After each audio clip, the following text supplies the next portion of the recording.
நிமிஷத்துல tea cake செய்யறதுக்கு 1/2 cup தயிர், 3/4 கப் அளவுக்கு நாட்டு சர்க்கரை, 1 ஸ்பூன் அளவு vanilla essence, 1/2 spoon baking soda, ஒரு 50 ml அளவுக்கு ஆயில் சேர்த்துட்டு அரைச்சிட்டு, இதோட 1 கப் அளவுக்கு கோதுமை மாவு, 3 ஸ்பூன் கொக்கோ பவுடர், 3/4 கப் பால் சேர்த்துட்டு திரும்பவும் அரைச்சி எடுத்துடலாங்க.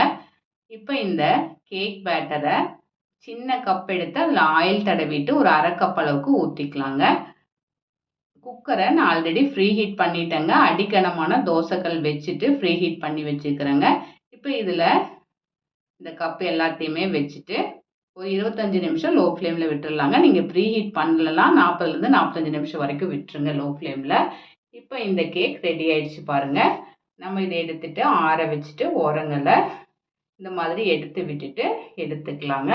நல்ல ஸ்பான்ஜியான ஸ்மூத்தான டீ கேக் ரெடி ஆயிடுச்சுங்க. சட்டுன்னு செஞ்சிடலாம். ட்ரை பண்ணி பாருங்க. தேங்க்ஸ் ஃபார் வாட்சிங்.